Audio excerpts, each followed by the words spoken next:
Салам алейкум. Салам алейкум. Салам Валейкум салам. алейкум.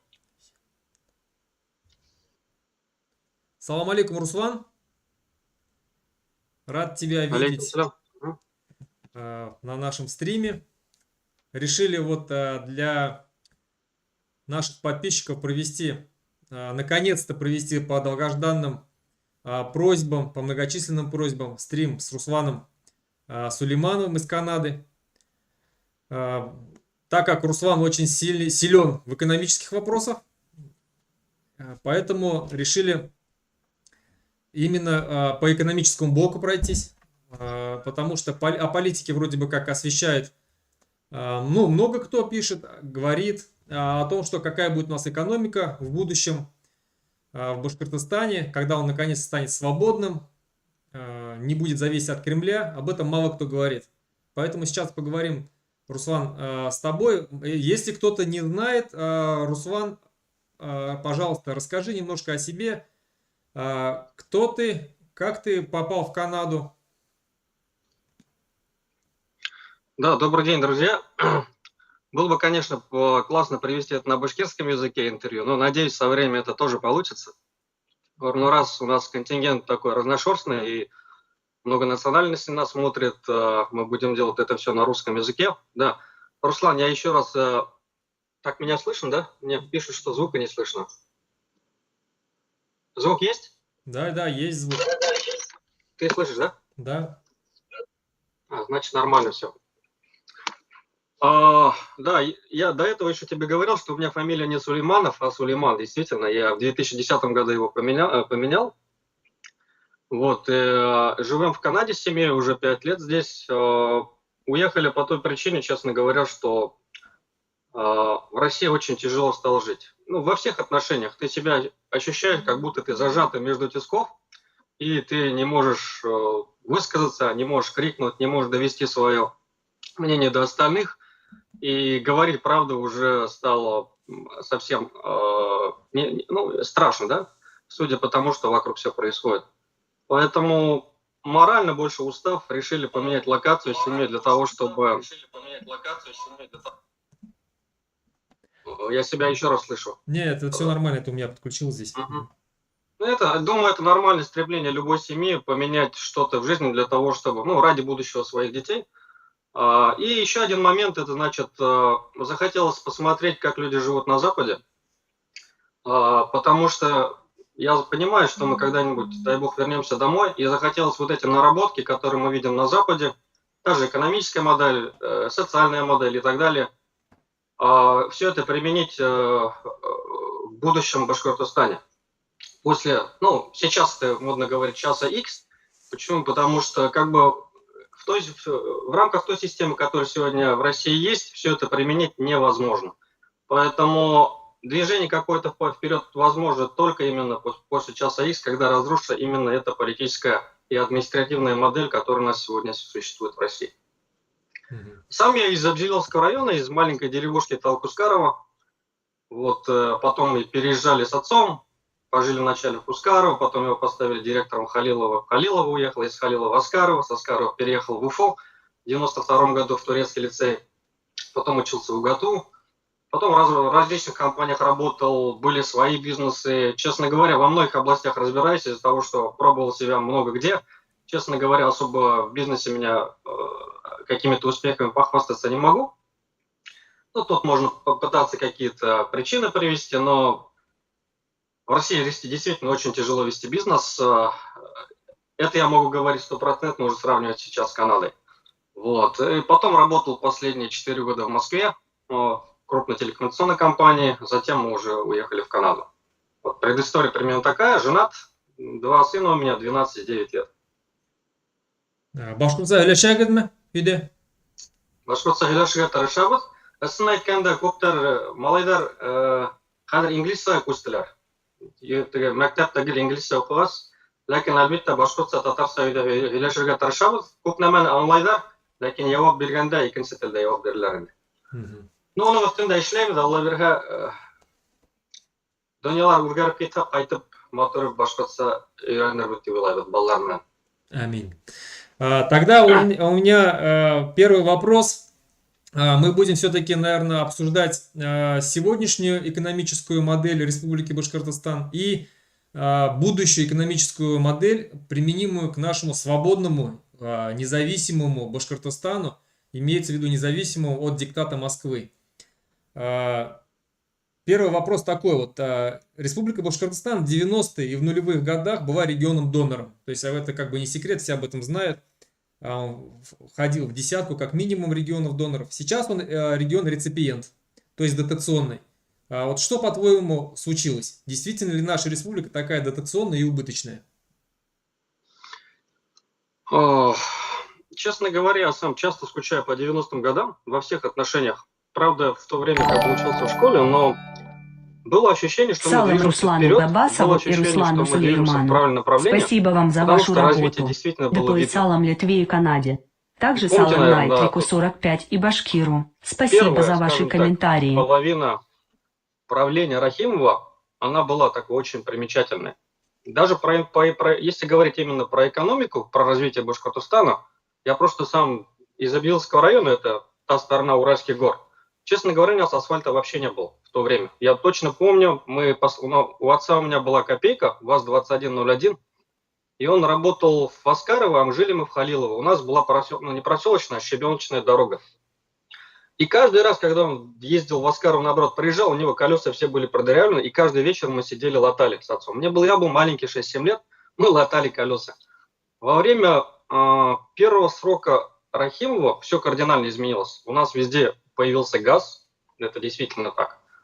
Провели везде дорогу, то есть инфраструктурные проекты были в основном выполнены именно в то время.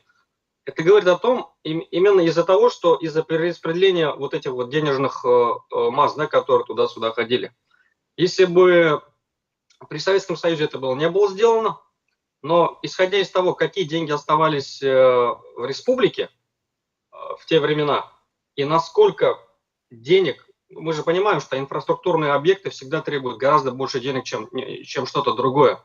Исходя из того, сколько там было сделано, можно уже судить о том, насколько мы могли правильно вперед двигаться. Вот. Затем, мы все видим, да, что со временем, все начало становиться чуть-чуть хуже, особенно с приходом уже Путина. Вот каждый период правления Рахимова, там, Хамитова, Хабирова нам четко показывает, куда мы как бы все это движемся. Вот 90-е годы, если это была какая-то надежда, уже с приходом Путина ощущение и будущее каждый год становилось все таким мрачным, потому что шла централизация власти во всем. И раз идет политическая централизация власти, административная, вместе с ним шла и экономическая. Помните, да? То есть в 90-х годах, когда у нас все развалилось, у нас же было все свое. Соответственно, даже несмотря на то, что там условно, да, Урал Рахимов выводил какие-то деньги, там, крали и так далее, но львиная доля все-таки шла именно на благо жителей нашей республики. И какая-то часть, возможно, там обкрадывалась и так далее, но неважно, но именно прогресс был налицо. А дальше начало становиться все хуже. Сейчас ситуация совсем как бы плачевная, да. Насколько мне известно, последняя цифра была, по-моему, это Зубаревич говорил, что 56% налогов уходят в центр, это в Москву, а потом мы вынуждены клянчить, ездить в Москву, опять их обхаживать, там, мазать их маслом, башкирским медом, для того, чтобы как-то свои же деньги обратно вернуть. Эта система, конечно, абсолютно неправильная, она ведет никуда, и при этой системе мы однозначно развиваться никак не можем. Поэтому как это можно исправить? Должен опять случиться какой-то час X, да, после которого все развалится и обратно все будет оставаться у нас уже. Но уроки из прошлого мы должны учесть и не должны повторять ошибок прошлого. Вот. То, что вот ты постоянно говоришь у себя, да, в программах по поводу политической централизации. То есть этого однозначно уже не должно быть. Это будет новое государство, либо это конфедерация, либо что-то после развала, где вот эти вот экономические моменты должны быть учтены. И для того, чтобы основная масса денег, которую мы зарабатываем, она должна уходить именно на благо граждан республики. Возможно, там когда мы создадим какую-то конфедерацию, 10% все-таки надо будет в центр перечислять, потому что есть какие-то военные расходы, там, те или иные, которые невозможно решать внутри как бы региона, да, но это не должно быть 56%. Я всегда говорю, если бы мы оставляли там большую часть своих денег в бюджете республики, там даже муниципалитетов, мы должны были жить минимум как Дубай. Ну, минимум. Мы этого действительно заслуживаем. Но, к сожалению, Москва, как кровопийца, у нас высасывает все. А вместе с высасыванием физических каких-то богатств, там, природных ресурсов, он же высасывает у нас эмоции. Он у нас высасывает будущее. Людские ресурсы высасывает. Людские ресурсы, да. И мы постоянно в какой-то депрессии находимся из-за того, что мы движемся, ну, все становится хуже. То есть, по-твоему, справедливая модель это вот 10%. Но если, скажем, допустим, что конфедерация, да, или какой-то союз, скажем так, независимых государств будущих, да, построссийских, 10% отчисления в центр и 90% у нас. Ну, ты, конечно, по экономике меня похвалил, понятно, надо будет там какой-то экспертный совет созывать, и надо эту сумму подумать. Но мне кажется, что 10% вполне хватит для того, чтобы все нужды централизованной власти покрыть.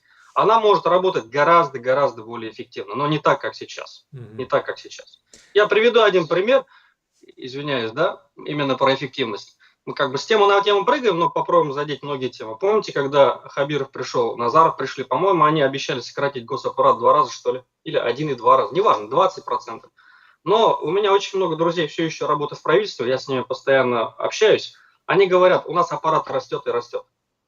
И почему? Потому что когда даже Назаров объявил о том, что он будет сокращать там госаппарат на 20%, ребята, которые работали по одним, сразу сказали, это невозможно. Андрей Геннадьевич, да, по-моему? Андрей Геннадьевич. Почему? Потому что количество отчета, которое мы должны предоставлять в Москве, Уфе, оно настолько объемное и объемное, что теми людьми, которые у нас сейчас в наличии есть, мы не можем с этим справляться.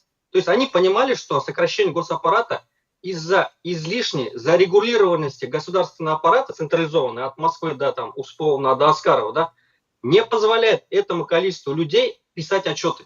Соответственно, надо еще больше людей. Поэтому без политической децентрализации, экономической децентрализации невозможно. Тут надо ломать все и заново все это создавать. По поводу 10%, Уважаемый Руслан я уверен, Сулейман, что 10% расскажите, пожалуйста, как вы переехали в Канаду? Что посоветуете аппарат молодым российский ребятам в судебный этом просто крайне направлении? неэффективен. Кто вы по образованию? Так, тут у меня голосовой, оказывается, включен, еще задают вопросы дополнительные. Я следующий вопрос, перейду к следующему вопросу. Вопросы, которые сейчас присылает нам, мы, если останется время, зададим позже. Сейчас есть заготовленные вопросы, постараемся их задать все, чтобы мы успели на них ответить. Второй вопрос такой. Многие задаются вопросом, сможет ли Республика Башкортостан стать независимой и как она в таком случае будет жить? Имеется в виду экономически. Ну да, это он связан с политическим вопросом. Конечно. Но, во-первых, у нас не должно быть никакой боязни, что после распада мы без Москвы сможем жить. Ну, почему? То есть Москва сегодня для нас это просто груз. Я не говорю, что его там не должно быть должно и так далее, да? Но эти вопросы должны обсуждаться вообще внутри республики, и это вообще должно выноситься на Курултай, потому что мы сами, башкортостанцы, должны определять, каким мы хотим быть. У нас же Путин любит повторять, вот там у всех народов есть право на самоопределение, да, вот крымчане хотят быть с Россией, Луганск хочет быть с Россией, а почему Башкортостан не имеет права так же думать? Почему мы не имеем права этот же вопрос поднимать на Курултай и думать, мы должны быть с Россией или нет? Если от связи с Россией у нас только минусы, мы больше теряем, экономику теряем, все предприятия свои потеряли, и у людей нет надежды на будущее, зачем мы должны быть с Москвой? Этот вопрос должен открыто, по идее, обсуждаться на Курултае, да, а потом выноситься в Москву и так далее. Если мы хотим, у нас есть право на самоопределение, почему бы башкортостанцы не имеют права так же, как крымчане, проголосовать? Я уверен, что сегодня, если всех башкортостанцев отвезти в Америку, там, в Канаду, в Германию, там, условно, да, в Норвегию, в Дубай, пусть они все посмотрят, как люди там живут. И скажем, давайте мы хотим присоединиться к Норвегии. У них как раз там лишний $1 триллион валяется. И мы будем жить как в Норвегии или как в Дубае. После того, как все они увидят, скажут, 99% проголосуют за отделение от России и присоединение к Норвегии. Просто у нас из-за того, что 90% никуда не выезжали, они думают, что вот без Москвы не сможем. Мы сможем, однозначно. Я У нас уверен в есть этом. даже остатки, да, даже остатки тех ресурсов природных, которые у нас есть, что как там нефть, газ, какие-то металлы, нам позволят хорошо жить, однозначно. Кроме этого, у нас еще очень много других факторов, за счет которых мы можем процветать. Ну, тот же внутренний туризм. Да, мы можем отдельно об этом поговорить. Я могу даже сравнение с Канадой сделать, да, что мы из канадского опыта внутреннего туризма можем подчеркнуть и так далее. Но я думаю, не надо бояться этого. Хуже уже не будет. Потому что то, куда мы движемся, это еще хуже. Поэтому я однозначно уверен, что у нас есть и квалифицированные кадры, и действительно патриоты, и вся ресурсная база, в том числе инфраструктурная и так далее, для того, чтобы без Москвы жить гораздо лучше, чем мы живем сейчас. Поэтому этого бояться не надо, надо пробовать. Потому что жизнь нам дается один раз. И проживать его в такой бесперспективной обстановке, это значит изменять самому себе. Скажем, лишить нормального будущего своих детей и внуков, ну и своих потомков. Однозначно, однозначно. Каждый раз, когда... Да-да-да. Что бы мы ни решали, мы должны смотреть даже не на внуков, а гораздо дальше. Да. Китайцы любят смотреть минимум на 200 лет вперед. То есть, если там отбросить все их негатив и так далее, они думают гораздо дальше, там на столетие вперед. У нас не то, что это с тему на тему, да, но я в Башкортостане вообще не вижу какого-то там стратегического планирования будущего. Почему? А потому что все подвязано к Москве. Там Хабиров не может сказать, пока ему Путин окей такой не поставит. Ну, какое может быть в этом отношении развитие? У нас все подвязано к решению одного человека. Абсолютно тоталитарный, авторитарный режим. Он решает за всех. Он что, умнее всех, что ли? Все его последние действия, особенно последний полк, показывают, что у него точно не самый умный человек в России. Ну, да, я с тобой согласен полностью. Тогда следующий вопрос, в принципе, нормально идем. С какими в таком случае государствами нам необходимо будет выстраивать в будущем экономические отношения? Представь, что Республика Башкортостан стала независимое, свободное государство, которое сама определяет свою экономическую политику. С кем, как по-твоему, нужно будет выстраивать отношения экономические? Смотря, опять же, какой же сектор, не так ли? То есть тут надо учитывая географические расположения региона, то есть все вместе взять, если исламский фактор, тюркский фактор. Да, экономически целесообразно это прежде всего. То есть закон спроса и предложения всегда формирует экономика, не так ли? Если есть там потребность в переработке нефти, у нас есть, вообще самый, по-моему, крупный нефтеперерабатывающий регион России. Там чуть ли не 40% нефти с Сибири приходит нам, у нас же перерабатывают, превращается это в готовый продукт, потом уходит. Поэтому надо смотреть на свои плюсы и минусы. То есть в отношении переработки однозначно мы хорошие. В отношении продажи там каких-то ресурсов, да, мы хорошие. Географически мы находимся однозначно в очень удобном положении, потому что это пересечение Азии и Африки, не так ли? Да. Поэтому, по сути, мы можем стать каким-то хабом, да, крупным таким хабом, для транспортировки даже грузов из Европы в Азию и из Азии в Европу. Мы этот момент мы, кстати, постоянно проигрываем. Насколько мне известно, этот какой-то великий шелковый путь, который Китай сегодня проводит, оно, по-моему, проходит как-то не совсем задевая нашу республику. Хотя мы могли бы сделать там, играть гораздо большую роль. Но это проблема уже лоббизма. То есть другие регионы в этом отношении с Москвой гораздо или с Китаем лучше работают, поэтому это все проходит через них. Соответственно, весь какой-то процент за транспортировку, все это будет оставаться у них. У них будет развиваться какая-то туристическая база, там какие-то дома отдыха при дороге и так далее, и так далее. Вопрос такой, обсуждаемый, да? Учитывая, что еще раз говорю, исламский фактор, да, то есть мы можем активно взаимодействовать, допустим, с теми же самыми Арабскими Эмиратами, да, то есть Саудовской Аравией, учитывая тюркский фактор, то есть со Средней Азией, который сейчас усиленно развивается, в первую очередь с Казахстаном, естественно, с Турцией, как самый, наверное, крупнейший и экономически сильным государством, тюркским государством. Все, что ты перечислил, однозначно. Ну, надо, еще раз говорю, исходить из целесообразности, там, спрос-предложение, внутренний туризм надо развивать, да, и опять же привозить очень много, мы можем привозить очень много, мне кажется, гостей со всего мира, потому что даже вот сегодня, если, ну, может быть, вы в курсе, Саудовская Аравия понимает, что нефть сегодня, во-первых, заканчивается, во-вторых, идет переход к каким-то к совсем другого рода транспорту, да, электрическому, они начали развивать внутренний туризм в пустыне прям, а у нас и ландшафт, и природа как бы в 100 раз лучше, да, чем в Аравии, поэтому этот момент мы можем проработать. Но это вопрос, опять же, кадров, вопрос проработки, вопрос открытия границ, не так ли? То есть все это невозможно сделать, потому что сейчас Россия это абсолютно закрытое государство. Не въехать, не выехать. Поэтому все эти разговоры возможны только в том случае, когда Россия развалится, и мы построим совсем другую, либо это конфедерация, либо другой Башкортостан абсолютно открытый, где мы свободно вот этими всеми вещами, которые мы сейчас перечисляем, сможем заниматься. Потому что, ну, при сегодняшней ситуации это невозможно. Попробуй ты, Хабиров, там, условно, да, сегодня, там, глава, поехать самовольно, там, без какого-то там окей из Москвы, поехать в Турцию налаживать отношения. Но это невозможно. Но это не должно быть так. Конечно, если Так, учитывать, сегодня у что нас... когда в 2015 году произошел у нас конфликт с Турцией, и когда сбили российский истребитель, я помню тогда министр культуры Российской Федерации, Мединский, печально известный такой человек, запретил, даже приказ издал, можно сказать, указание всем Министерствам культуры национальных республик, тюркских республик, выйти из организации Тюрксой.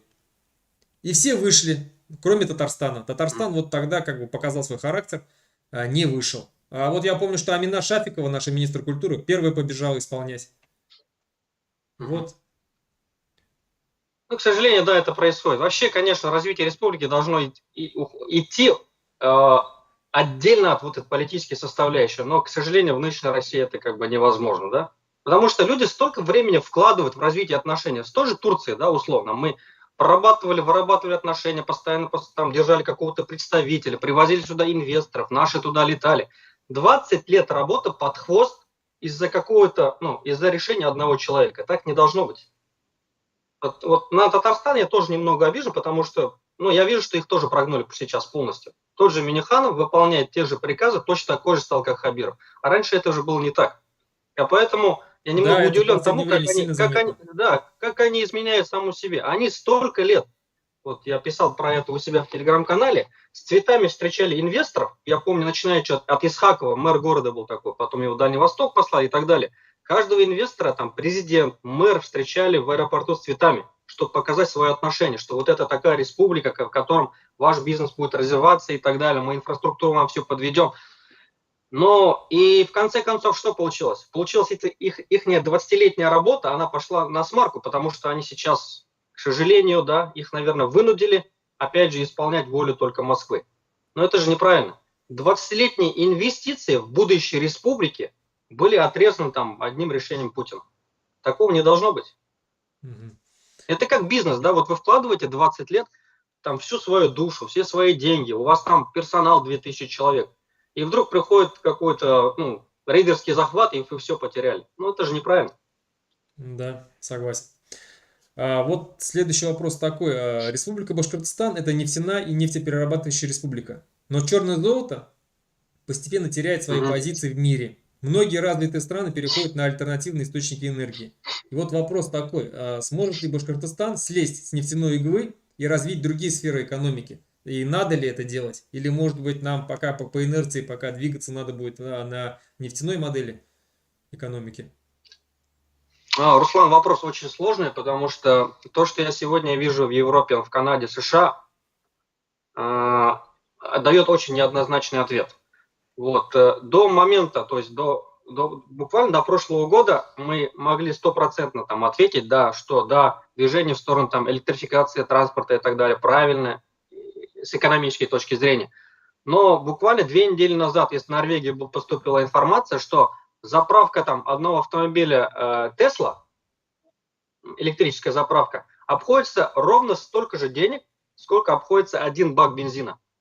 То есть энергоресурсы в Европе сегодня, в США, в Канаде настолько сильно возросли в цене, что держать электромобиль стало невыгодным. А он же еще очень дорогой. Поэтому мне кажется, то есть я просто маленький пример даю, но вот этот пример можно масштабировать до уровня страны там и всех секторов экономики. И тут нужен очень-очень такой, очень осторожный подход. То есть нельзя терять не это, но в то же время развивать и это. Не так ли? А у нас республика богата не только там нефтянкой. У нас очень много других секторов, по сути, которые, за счет которых, по идее, у нас бюджет мог бы держаться. Возьми тут регионы, да, или страны с моноэкономикой. Ну, условно, Грузия. У Грузии там, кроме туризма, ничего нету. Ну, еще чай там делают, еще вина какие-то, там виноград и так далее. Ну, тоже в Но она сферу такая... туризма входит в какой-то части. Да. То есть у них все связано с туризмом, и я бы не сказал, что они живут хуже России. Я туда летал на 3 дня, меня друзья приглашали, прям, это, по-моему, 15-й год был. Великолепные люди, великолепная страна, великолепные полицейские. Там. Как бы мы сегодня не обвиняли Саакашвили, но за 4 года настолько сильно поменял страну, что я просто диву давался. Начиная от человека, вот его именно характеристик, да, это самое главное, его моральных качеств, его гостеприимство, заканчивая государственной системой. Она настолько эффективно выстроена.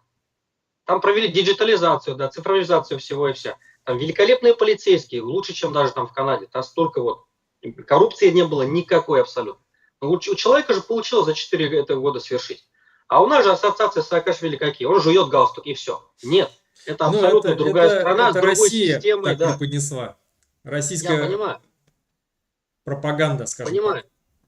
То есть человек как бы понимает это только в сравнении, а для этого надо летать. Когда ты летаешь, ты можешь сравнивать, у тебя отрываются глаза.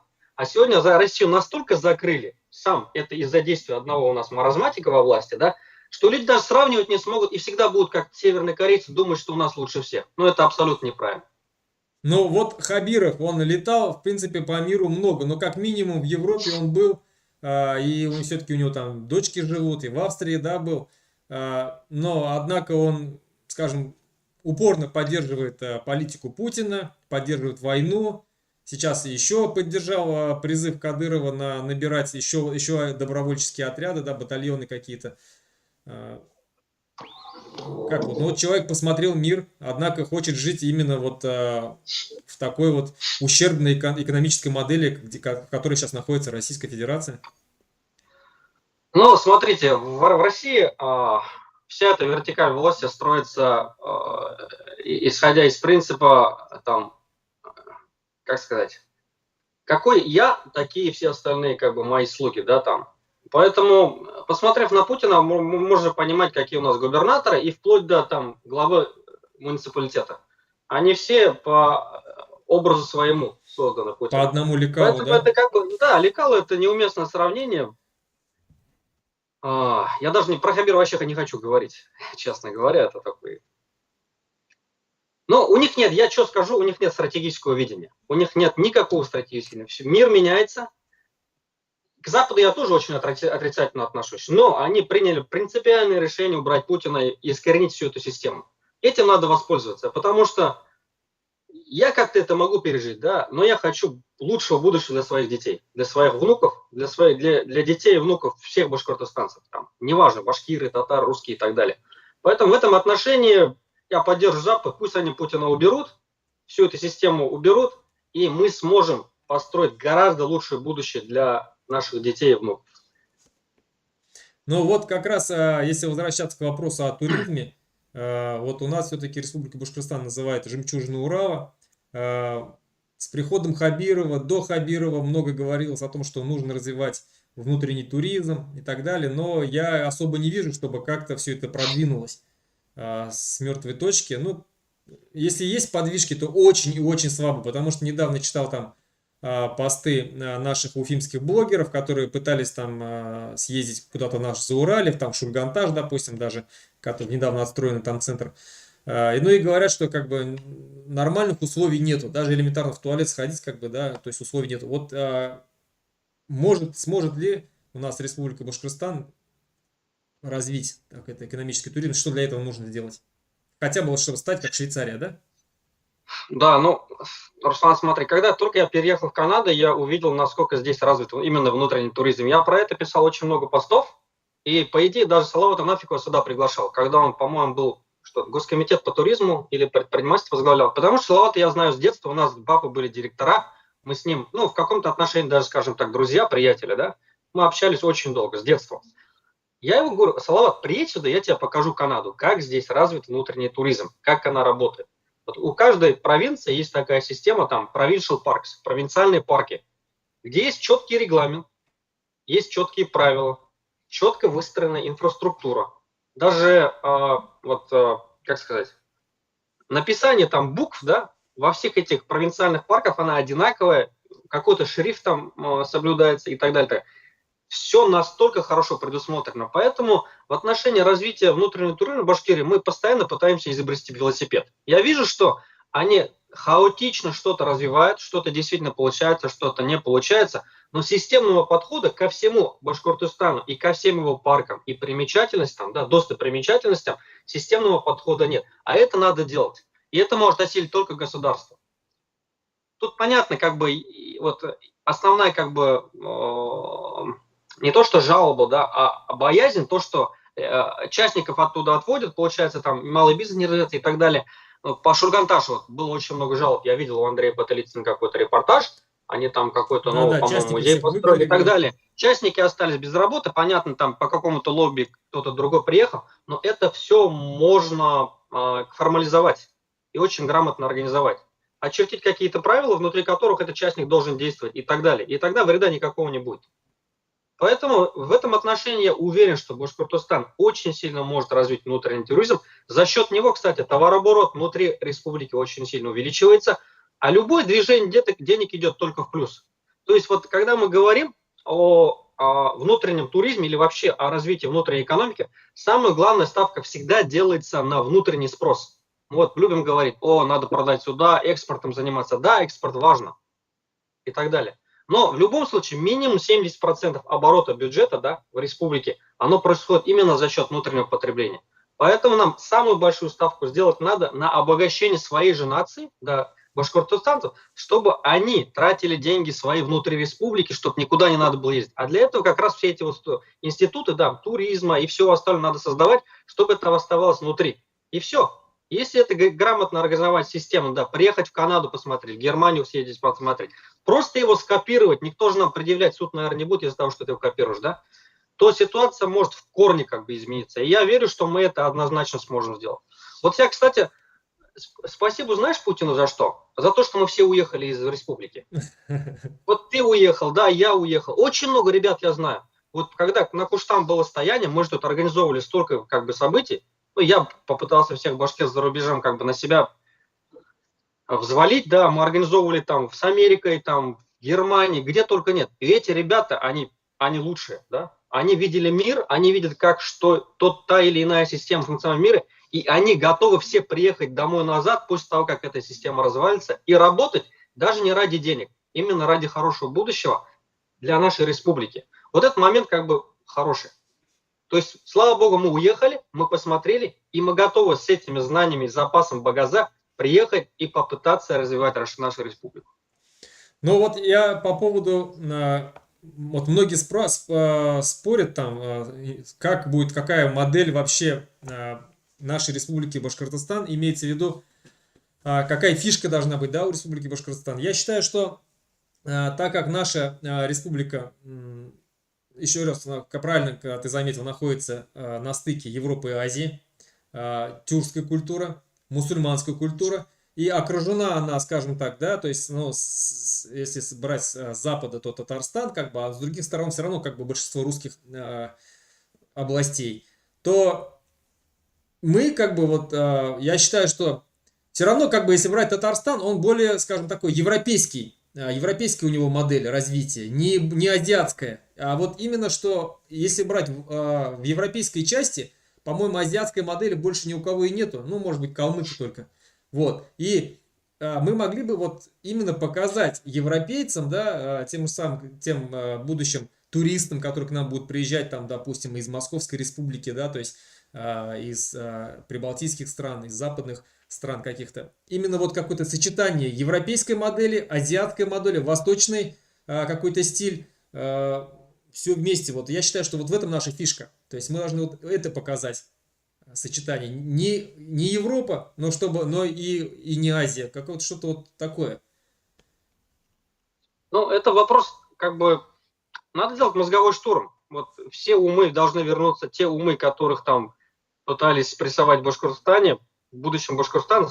Ну, смотрите, мы должны, во-первых, отойти от авторитаризма. Я вот немного по-другому отвечу, да. Вот мы же с тобой тоже иногда встречаемся, да, мы башкиры, там, башкортостанцы за рубежом, заходим в Zoom и обсуждаем будущее Башкортостана. И мы всегда голосуем, не так ли? Да. Мы же всегда голосуем. Там, условно, если у нас 5 человек, у одного одно как бы решение, у другого второе. Мы это демократическим образом решаем.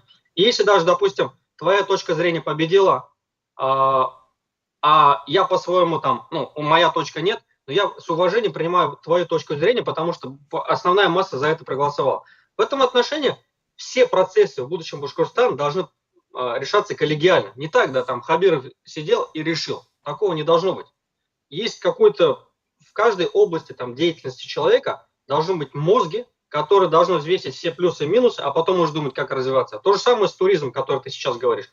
Наверное, это интересная идея, но мы должны собрать всех аксакалов, там, продвинутых в этом отношении, и вот этот момент как-то грамотно решить. Например, может быть, та сторона за Урале, где у нас горы, где у нас лошадей больше, чем людей, да, его развивать по, допустим, азиатскому пути, да, там пока ставить какие-то там тирмелер, развивать внутренний туризм, внутри вот этих вот тирма и так далее. А то эту стазь, которая ближе к Татарстану, делать его по-другому. Но это вопрос обсуждения.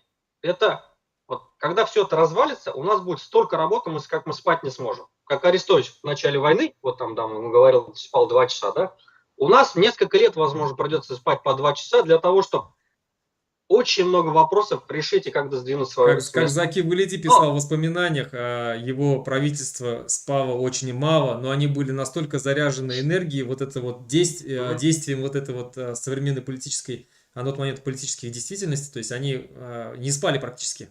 Вот то же самое будет, я думаю. Так и должно быть. Когда ты живешь идеей, это обычно так и происходит. Ты готов жертвовать много чем, очень много. И временем, там, и семьей, и так далее. Только ради исполнения этой идеи. Мы вот очень много ребят сейчас этой идеей живем.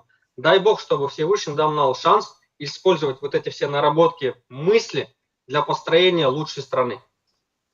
Аминь.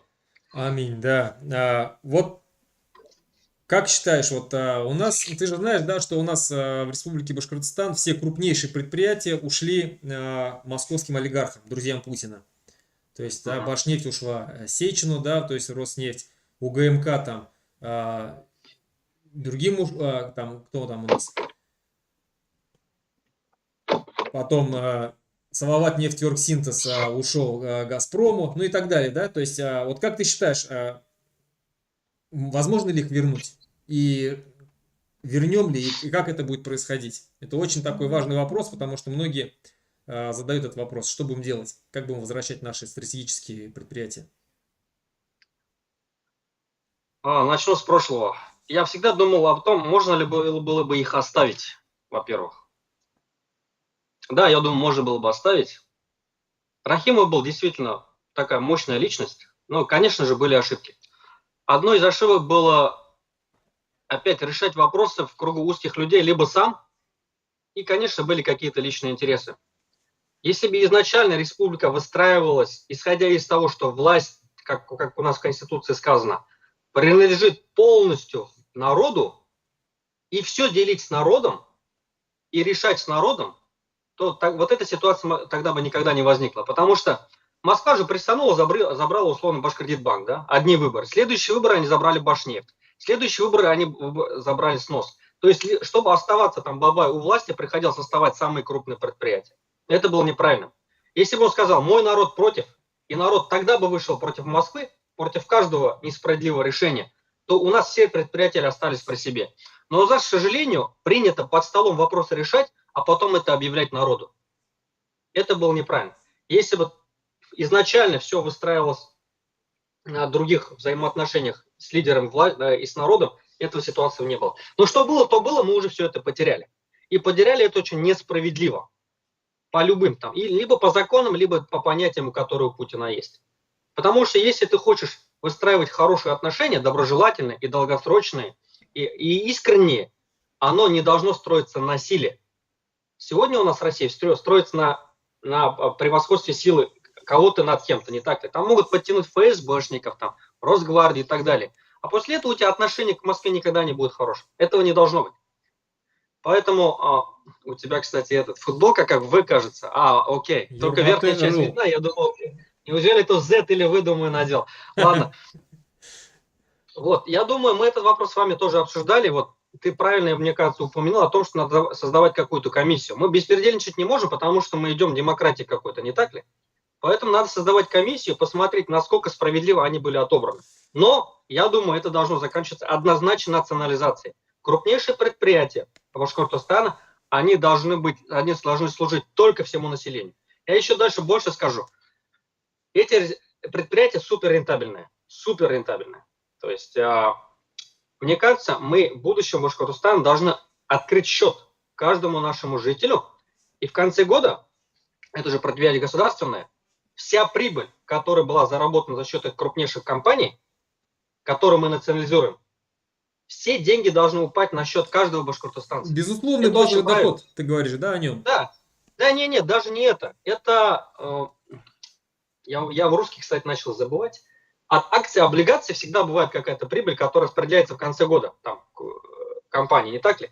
Вот эти деньги должны справедливо, равномерно распределиться среди всего населения. Допустим, каждому человеку в конце года падает 30 тысяч рублей. За счет того, что вот эти крупные компании, у них была какая-то прибыль. Ну, каждый год это будет разниться, естественно. Но раз она государственная, а государство у нас принадлежит народу, все деньги должны равномерно распределиться среди людей, среди Башкортостана. Это, опять же, будет побуждать внутренний спрос. Это будет, у нас люди будут больше покупать. Раз больше покупают, у нас растет производительная способность. Ты видишь те сектора, которые можно развивать, и начинаешь складывать уже туда. Внутреннее потребление, оно, о котором я вот только что говорил, что это составляет там 70%, оно должно будет расти. И я думаю, во многих отношениях, вот мы эти вопросы сегодня прорабатываем, а многие республики об этом не думают. Башкортостан вообще может стать, мне кажется, локомотивом, там, таким примером развития тех регионов, которые потом отколются от России. Дай бог, многие еще даже будут нас копировать. Я даже дальше подумал, честно говоря, не знаю, это как утопистически как бы звучит. Я же на стройке работаю, да, я строю дома. И у меня 8-9 часов физической работы. И пока физической работы, я думаю, как мы можем обустроить страну в будущем. Я думаю, слава богу, я уехал, слава богу, я не какой-то чиновник, который там выполняет указки сверху. Слава богу, я не какой-то глава администрации Абзелилского района и так далее. Это не позволяет мне бы мыслить. А сейчас у меня 9 часов времени, чтобы мыслить и думать о будущем. Мне кажется, сегодня даже регионы должны, я немного перескакиваю с темы, но у нас просто времени мало, поэтому хочу как можно больше сказать. Вот если бы я был на месте Хабирова сегодня, я бы уже сделал денежную единицу, потому что Россия развалится. Когда развалится, у тебя рубля нету, у тебя нету денежной единицы, за счет которой ты можешь даже торговаться. Они должны были уже сейчас об этом подумать, назвать его тенге, там, гун, там, неважно, да? Эти банкноты все напечатать и где-то держать. И как только все развалится, все это раздать для того, чтобы у нас срывов экономики не было, чтобы у нас не была такая бартерная схема, да, допотопная с каменного века. Об этом мы сегодня должны думать уже. И власти должны уже напечатать и приготовиться ко всем другим взаимоотношениям экономическим после развала России. Ты я не думаю, что кто-то об этом думает. Делаешь ставку на Хабирова, который готовится к тому, что... Нет, я на него не делаю. Я имею в виду, что если бы я был Хабировым, я сразу отметил. Понятно. Я уже напечатал деньги, и, возможно, даже регионы соседние у нас это все забрали для того, чтобы мы могли бы стать вообще центром протяжения после развала. Мы об этом с тобой думаем, да? Много ребят у нас с такими же как бы мыслями. Но те люди, которые возглавляют регионы, однозначно об этом не думают. Они до конца будут с Путиным. И развалится в этом корабле, они утонут, как в Титанике. К сожалению. Им некогда, им надо думать, как Украину пытаться победить, денацифицировать. Вот. Ну, Украину победить, это значит победить одновременно 54 страны союзника. Но это же глупо даже. Звучит даже немного смешно. Да. Тогда получается, вот я вот как бы слушаю тебя и понимаю, что ты говоришь о парламентской республике, не о президентской. Да, у нас сейчас там суперпрезидентская, да, то есть республика. Даже не о президентской, а о парламентской или смешанная. Вот какой ты видишь будущую республику нашу? Парламентская это такая европейская модель, да. Мы можем его назвать там аксакальная, условно, да. Но это не важно. Но не должно быть диктата одного человека на всех. Вот я сегодня смотрю на республику, ну, как бы больше через Андрея смотрю, да, либо какие-то новости. У меня ощущение, что Хабиров и глава республики, и мэр города Уфы, и он глава администрации Баймакского района, и еще Аскаровского муниципалитета. Потому что он везде вмешивается. Почему у нас городом Уфой занимается Хабиров, а не мэр? Это же неправильно. Потому что излишняя централизация власти. Он на себя все примкнул, соответственно, за все будем мы требовать с него. Потому что вся власть у него в руках. Точно так же, как и в России. Все, что происходит в России, мы спросим с Путина. Все, что происходит в республике, мы спросим с Хабирова. Но это неправильно же. На местах люди всегда знают, какие потребности есть, что лучше развивать. Понятно, как бы вид сверху тоже важен, но на местах это все должно решаться. Поэтому в будущем Башкортостана децентрализация власти будет происходить обычно. То есть однозначно. Вот мэр города, ты головой за это отвечаешь, но не Хабиров. У нас Хабиров вмешивается на какие-то ямы. Там, я не знаю, режет там дерево в каком-то парку и так далее. Это говорит о том, что он просто не умеет перераспределять как это? Свои полномочия. Да, полномочия, и нет тех кадров, не ставить тех кадров, которые могли бы самостоятельно это решать. Но этому должен быть положен конец. Что касается парламентской или президентской группы, я склоняюсь, лично мое мнение, мы об этом тоже с тобой много говорили, однозначно парламентской республики. Вот я бы, например, хотел, да, вот тебя видел еще 4 года назад. Руслан должен сидеть в Курултае и обсуждать Башкортостан, будущее.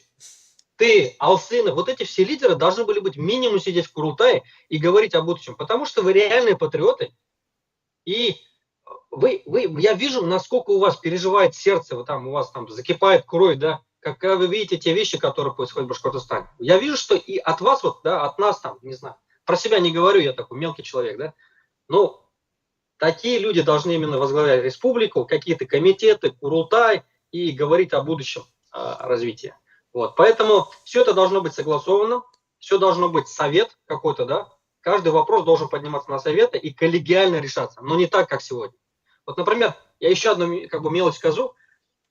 Мне не нравится, как вот распределение мест у нас в правительстве, там какую-то, по-моему, корпорацию развития, что ли, сделали, да, у нас. Да. И Хабиров всегда сидит во главе и сидит чуть-чуть выше, чем остальные, и диктует условия. И там 50 человек каждый понедельник они собираются, никто из них не задает ни один вопрос, никто не идет против, и никто не спорит по тем или иным решениям, которые принимает Хабиров. Это же неправильно. Во-первых, стол должен быть круглый у казахов, как у казахов.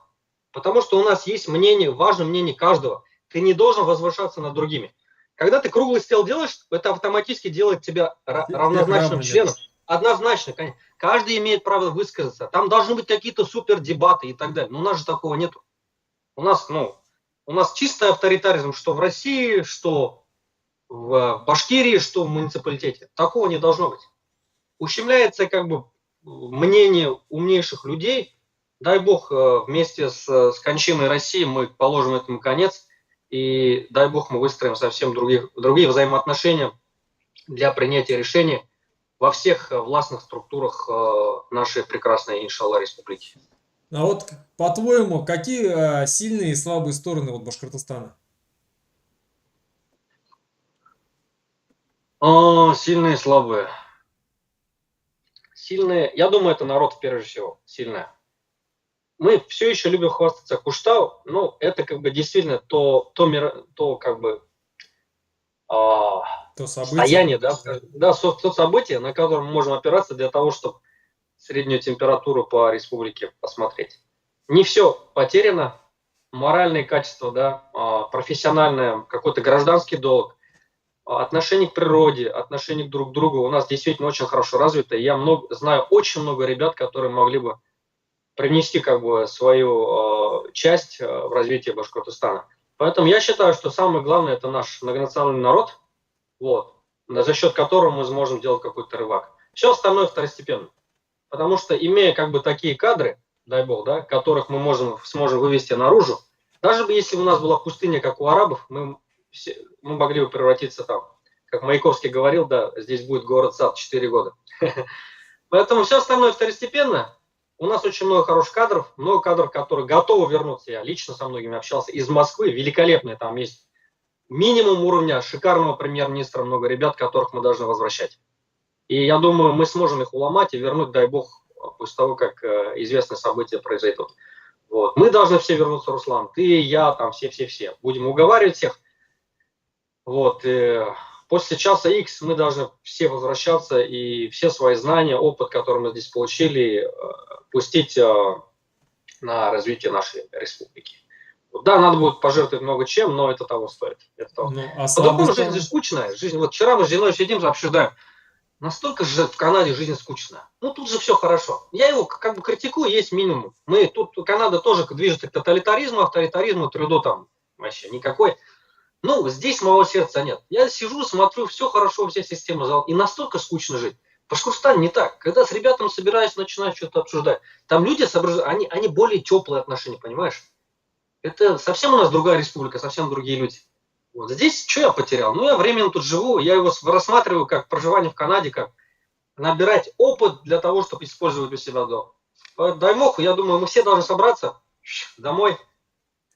Ну, а слабые стороны Башкортостана какие? Блин, я же оптимист, неправильный вопрос. Слабые стороны... Ну, по экологии много что надо будет сделать. По экологии очень много работы. В том году, это над чем надо поработать, это слабая сторона, по сути, да. Мы, когда прилетели в Уфу, я был в Уфе в том году месяц. Первое, что я ощутил, это грязный воздух. Это ужасно. В Канаде идеальный воздух. В Оттаве, где мы живем, это город-миллионник, такой же, как у вас. Нет ни одного производства. Если там есть, там стоят суперфильтры, ты ничего не почувствуешь. Да? Потому что тут очень такие строгие рамки, страшные штрафы. То есть, если вы что-то нарушите, все. Это предприятие может закрывать. Поэтому закон работает, поэтому предприятия, хозяева пекутся о том, чтобы все было экологически чистым. Что касается Башкортостана, первым мы прилетели, это был грязный воздух. Я в Уфе же дышать реально не мог. Я думаю, как вы этим дышите? Вина понятно кого, да? Потому что эксплуатируют все эти производства очень просто на износ, берут под них кредиты и никогда не думают о том, что будет с людьми. Над этим надо будет поработать. Далее, образование у нас довольно такая слабая сторона. Надо будет все менять. Здравоохранение надо менять в корне. Образование надо менять. Очень много работы предстоит, над которым поработать. Конкретные недостатки я сейчас не скажу просто. У нас вроде все есть для того, чтобы мы развивались. Эти недостатки – это те вопросы, над которыми надо работать. И над ними мы будем работать, дай бог. Ну, а вот тогда какая, на твой взгляд, должна быть эффективная команда экономистов в будущем правительстве свободного Башкортостана? Я думаю, работу всего госаппарата Башкортостана надо сделать как в крупной коммерческой структуре. Он отвечает за все. Это как, условно, менеджер, который отвечает за какой-то проект. Когда лет 10 назад я бегал со своим проектом строительства кожевенного завода в правительстве, тогда еще был Сарбаев, 12 лет назад, 13, я увидел, насколько неэффективный аппарат. То есть я один бегаю на свои деньги, 2 года лоббирую этот вопрос, делаю бизнес-планы, защищаю там Министерство промышленности, Минпром мне ставит кучу всяких препонов, чтобы это все не проходило, да. Потом там с горем пополам я все это прохожу, привожу там премьера в Турцию, знакомлю его там с этим президентом ассоциации кожевенников Турции, там куча министров согласовал. Мы проработали уже весь спрос, куда эта кожа должна... Я все это на свои деньги, 2 года бегал, да, и до конечного результата дошел.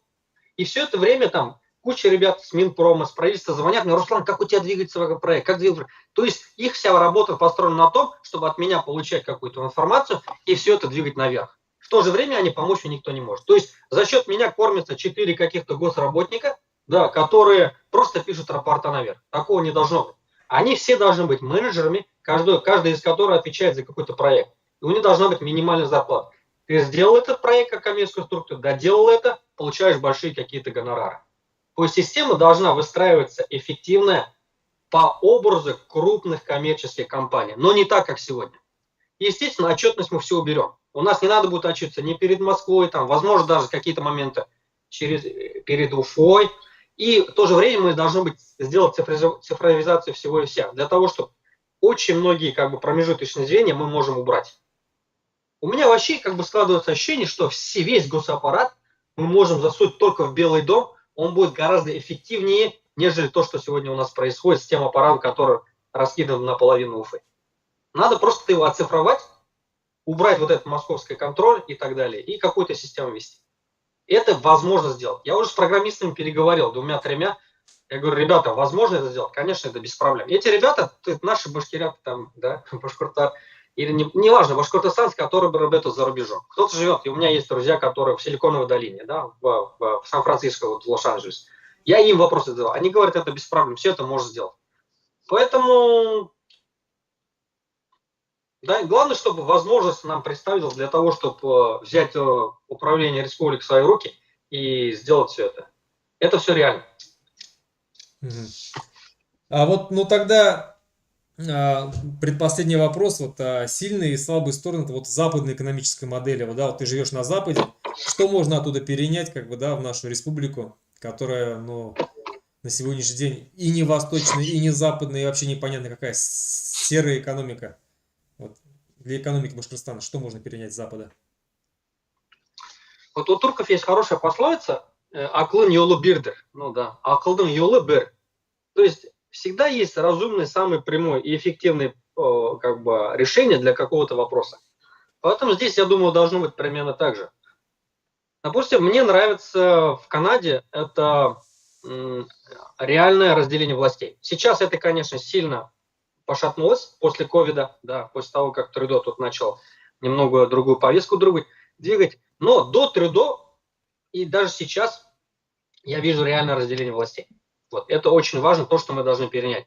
Вот эти вот судебная, там, да, исполнительная и какая там еще законодательная власть, они не должны никак не пересекаться. Они должны стоять друг от друга отдельно. Далее, эффективность выборов. Да?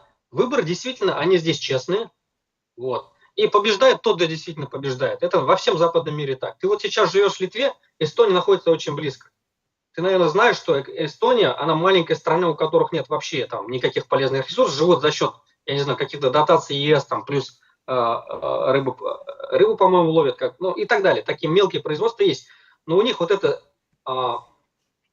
госаппарат выстроит идеально. И они оцифровали свою власть еще 20 лет назад. Я читал в журнале «Эксперт», по-моему, лет 20 назад. То есть к этому уровню мы все еще, к сожалению, не подошли. Поэтому, мне кажется, на Западе можно взять именно цифровизацию, эффективность власти, разделение властей, честность выборов и так далее. Но в то же время мы же все-таки как бы больше, скажем так, мусульманская республика, мы больше, возможно, тяготеем каким-то моментом именно духовным. Нам надо будет убрать те вещи, которые считаются вирусными и неправильными, и аморальными в западном обществе. Ну, та же поддержка ЛГБТ. Что бы там ни говорил, например, я бы не хотел, чтобы это все поддерживалось. Или там равенство гендеров, там, что ребенок должен сам себе выбирать там пол, да, когда рождается и так далее. Ну, вернее, когда растет.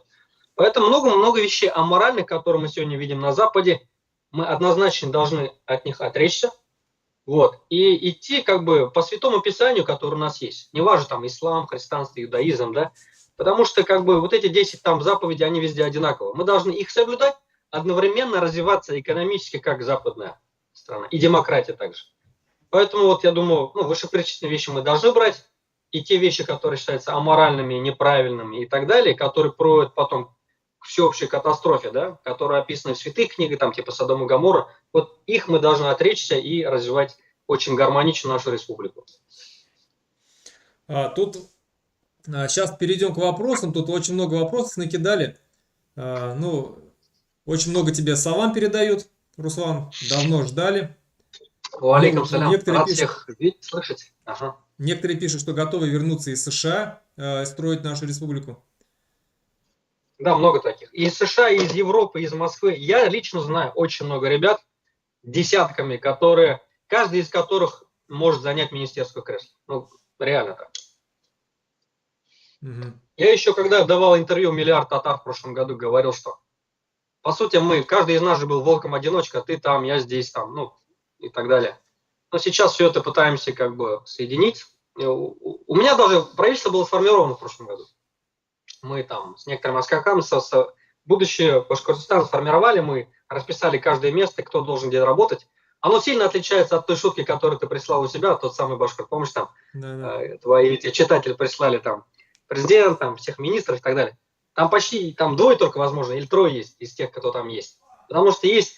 Но правительство это должно быть эффективным. Те, которые патриоты там и так далее, защищать как национального, они должны быть больше в Курултае, понимаешь, да? А правительство это должно быть эффективный аппарат, и там совсем другого люди требуется.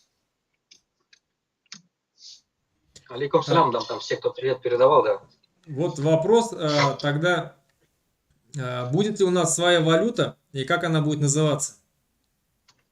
Ну, про валюту я уже упомянул. Да. Я думаю, в эту валюту мы должны... Ну, вот, находясь за рубежом, мы же это не можем сделать, но валюта однозначно должна быть. Но... Потому что я не знаю, кто это на себя возьмет, потому что если все развалится и будет очень много разных стран, вот именно на переходном этапе, когда вот этот весь хаос будет, нам валюта однозначно нужна. Потому что без этого не проживем. Мы же не будем там выращивать картошку, потом ехать в Магнитогорск и менять это все на яблоко. Но это очень допотопно, не так ли? Поэтому к часу X, по сути, у Башкортостана валюта должна быть. Но в дальнейшем, в зависимости от того, как отношения с другими частями вот этой будущей конфедерации будут выстраиваться, возможно, нужно будет переходить к какой-то валюте типа евро. А может просто евро забрать. То это вопрос опять обсуждаемый, в зависимости от ситуации, в которую мы будем попадать. Либо тогда надо диктовать свои условия, просто делать его, да, и распространить там на всю будущую Россию. Как его назвать, это не столь важно. Его можно назвать мультик, фунтик там и так далее. Но это не столь важно. Но над этим мы должны... Шаймуратки точно нет, потому что ассоциация после Хабира у меня не совсем хорошая с этим. Вот тут пишут, Рамиль задает вопрос такой: туризм не вытянет республику. Простой пример: Грузия и Прибалтика. Необходимо развивать высокотехнологическое машиностроение, там вот у МПО, допустим, да, уникальные технологии, у которых ни у кого нет. Не, однозначно я с этим согласен. Мы говорили же просто, что даже будучи моностраной, типа Грузии, у которой только есть туризм, они еще как-то на плаву держатся. Но мы к этому еще добавить можем еще 10 каких-то направлений, которые мы можем прорабатывать. Поэтому в этом отношении я с Рамилем согласен. И то, что мы не сказали как бы в прошлом, вот в нашем интервью, оно оно пересекается с друг другом. То есть никаких тут разногласий нет. Однозначно надо... То есть, как я уже до этого говорил, надо сделать какой-то экономический совет, собрать туда всех аксакалов. Аксакалов не имеется в виду это старый человек, да, а именно люди, которые в этом соображают, собрать все идеи, потом определиться с главными, приоритетными, да, и именно развивать точечно по ним бить. Ну, наверное, не совет аксакалов, а, наверное, совет экспертов, понимающих... Нет, это как бы одно и то же, по сути. Экспертов, аксакалов экономических, скажем так, да? Да. Ну, в принципе, здесь остальные вопросы уже такие, они, скажем так, общего плана. Да, то есть то, что мы с тобой проговорили, многие с нами согласны, особо как бы не вижу таких возражений, не вижу острых вопросов особо. Ну, давай, наверное, тогда на следующий раз оставим еще вопросов. Я думаю, что после нашего вот этого эфира, мне кажется, много людей заинтересуются, посмотрят, и я думаю, что зададут вопросы свои, подготовимся. И я думаю, что в следующий уже можно будет перейти и о политике немного поговорить. О сегодняшней политике, о будущей политике, ну, совместно с экономическими какими-то вопросами. Спасибо, что ты принял участие. Если есть что последнее сказать, скажи, пожалуйста, и на этом будем заканчивать. Передать нашим... Спасибо за приглашение в эфир. Это для меня, конечно, был дебют. Возможно, я выступил немного эмоционально и так далее, но это мое состояние. Люди должны понимать, что вот какое я есть, такое я есть.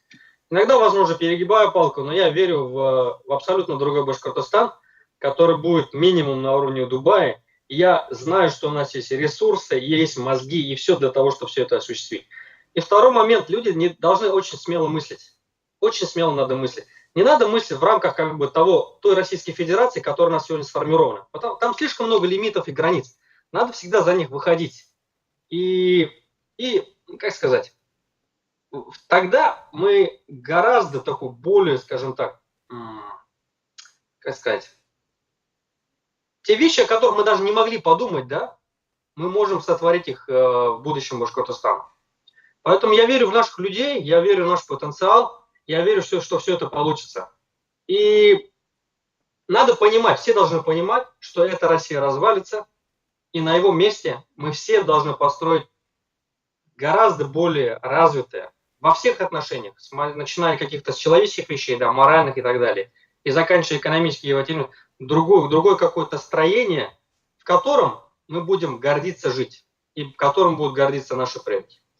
Ладно, Руслан, спасибо за эфир. Давайте остальные вопросы, дай бог, оставим на следующий эфир и ответим на них в будущем. Да, давай. Спасибо большое, Руслан. Салам алейкум. Зор рахмат. Ва алейкум салям. Зор рахмат. Данир.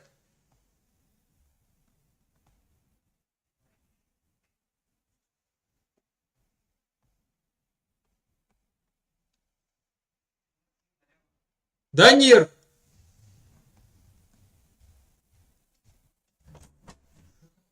Посмотри здесь, что, все, да, этот?